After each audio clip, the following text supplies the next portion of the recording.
Então você decola do aeroporto de Nova York rumo a Londres. O avião ganha altitude e depois você é subitamente pressionado contra seu assento.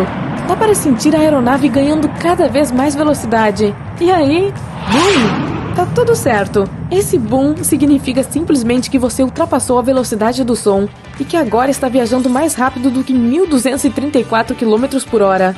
Nessa velocidade, o trajeto que atravessa o Oceano Atlântico com destino a Londres leva cerca de 5 horas. Para se ter uma ideia, os aviões subsônicos convencionais, como o Boeing 747, conseguem cruzar o oceano em cerca de 8 horas e meia. Hoje em dia, temos uma aeronave supersônica não comercial. Uma das mais famosas foi a Lockheed SR-71. Ela era tão comprida quanto uma limusine e pesava o equivalente a 10 SUVs. Esse avião estabeleceu um recorde mundial para a velocidade no ar, 3.530 km por hora. Nesse ritmo, ele poderia dar a volta no planeta em 10 horas e faria nosso trajeto de Nova York a Londres em apenas 1 hora e 54 minutos. Então, viajar na velocidade do som parece uma ótima ideia. Às vezes, muitas pessoas passam 3 horas por dia presas em engarrafamentos no trajeto para o trabalho. Imagine poder viajar entre os continentes nesse tempo. O supersônico Concorde foi feito para isso. Ele tinha o tamanho de pouco mais de meio campo de futebol e uma envergadura de asas do tamanho de uma quadra de basquete. Vazio, o Concorde pesava quase o dobro do Boeing 737 e conseguia carregar cerca de 100 passageiros. Era capaz de alcançar mais que o dobro da velocidade do som, mas para isso gastava uma quantidade gigantesca de combustível. O astro dos voos transatlânticos, o Boeing 747 de 2 andares, queimava cerca de 4 litros de combustível por passageiro a cada 130 km percorridos. O Concorde consumia 4 litros por passageiro em apenas 30 km percorridos. Considerando os preços dos combustíveis, as passagens para o Concorde custavam quase 5 vezes mais do que as de um avião comum. E embora pudesse voar 2 vezes mais rápido, não tinha permissão para fazer isso. Essa proibição tem a ver com o boom sônico. Quando uma aeronave passa da velocidade do som, ondas de choque surgem em seu nariz e cauda. Elas se fundem em uma só e depois chegam ao solo. E esse boom supersônico não surge apenas no momento em que o avião alcança a velocidade supersônica. Ele continua. Então, quando o Concorde voava em velocidade máxima, fazia um som parecido com um batuque constante de tambores. Para se ter uma ideia do nível do barulho, basta encostar seu ouvido na parede e pedir a um amigo para começar a furar do outro lado com uma furadeira. Agora ficou óbvio por que o Concorde foi proibido de voar mais rápido do que a velocidade do som sobre a Terra, né? Ele só podia usar sua potência máxima quando estava sobrevoando o mar. Quando viajamos, perdemos muito tempo para o deslocamento até o aeroporto, depois fazendo check-in, passando pelo controle de passaporte e esperando o embarque. E então temos que passar pelo controle de passaporte em outro país, pegar as bagagens e nos deslocarmos até o destino final. Isso tudo leva muito tempo e voar em alta velocidade não faz tanta diferença. Então, o Concorde era ineficiente, caro e barulhento. Em pouco tempo, os aviões supersônicos caíram em desuso e ficaram parados por décadas. Mas há a possibilidade de que voltem a operar em breve. A Aerion AS-2 é um jato particular supersônico que está em desenvolvimento. Ele tem o comprimento de 3 ônibus escolares norte-americanos e uma envergadura de asas quase igual à do Concorde. Conseguirá chegar a quase 1.500 km por hora e cobrir a distância Nova York-Los Angeles-Nova York. Os motores modernos têm baixo consumo de combustível e são menos barulhentos, mas o boom supersônico ainda é um problema. A NASA está desenvolvendo a aeronave experimental X-59 Quest para estudar como lidar com as ondas supersônicas. O avião é um pouco maior que um vagão de trem, com envergadura do tamanho de uma limusine. Espera-se que ele voe a pouco mais de 1.500 km por hora, a uma altitude de mais de 17.700 metros. Isso é 1,5 vezes mais alto do que as aeronaves comerciais convencionais voam.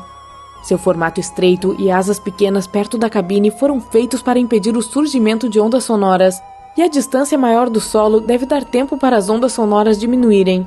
Os engenheiros esperam que o volume do boom supersônico seja de cerca de 60 decibéis.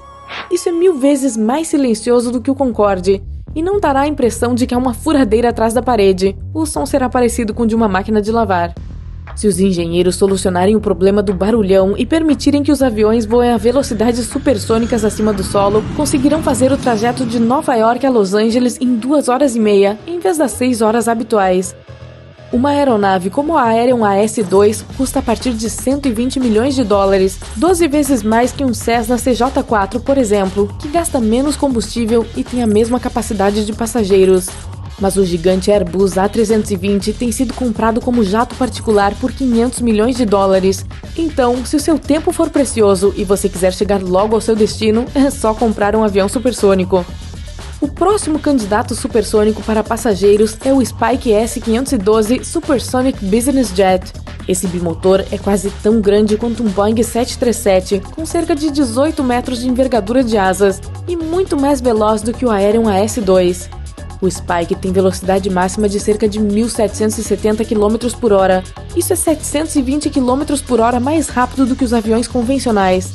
Os fabricantes prometem que essa aeronave consegue viajar de Nova York a Londres em 3 ou 4 horas, de Nova York a Tóquio em 6 horas, em vez das 12 convencionais, de Nova York ao Alasca em 3 horas, em vez de 6, e de Nova York a Dubai em 6 horas e meia, em vez de 12. As asas com formato em V e a fuselagem comprida e estreita tornam isso possível. Outra característica aerodinâmica importante é a falta de janelas. Para que os passageiros não fiquem no escuro, há painéis de TV por todo o interior da aeronave. Essas telas vão mostrar imagens das câmeras ao redor dela, então você terá a mesma vista de uma janela convencional.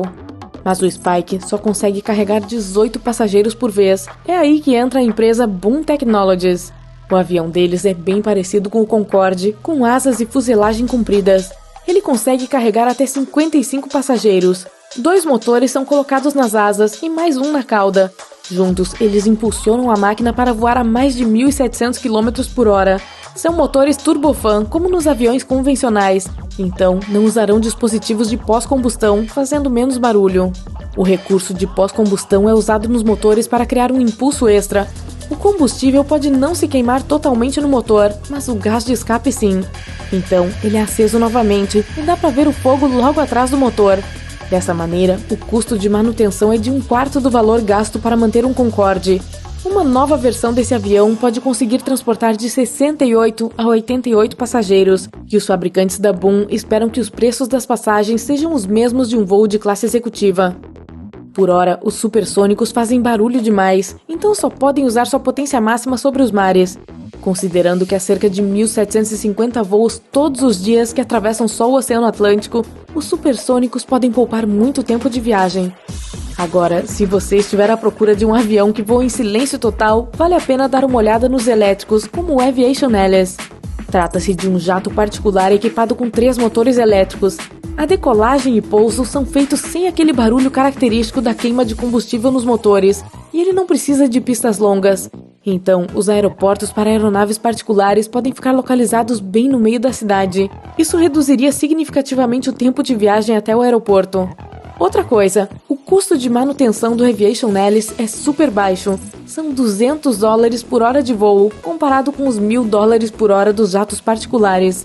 As desvantagens desse modelo são a velocidade e o alcance. Com uma única carga, o Aviation Alice consegue percorrer cerca de 1.000 km. Isso é como viajar de Nova York para Detroit. E a velocidade máxima é de pouco mais de 400 km por hora, mais lento do que alguns carros esportivos. Metade de todos os voos do mundo é de menos de 800 km. Então, esse avião elétrico poderia ser um bom substituto para os gigantes queimadores de combustível. Só precisaríamos providenciar uma boa rede de aeroportos e de estações para recarregá-los. Isso poderia ser feito nos cerca de 2.000 aeroportos abandonados que existem atualmente. Então você poderia embarcar em um avião como se fosse um ônibus e ele o levaria ao seu destino.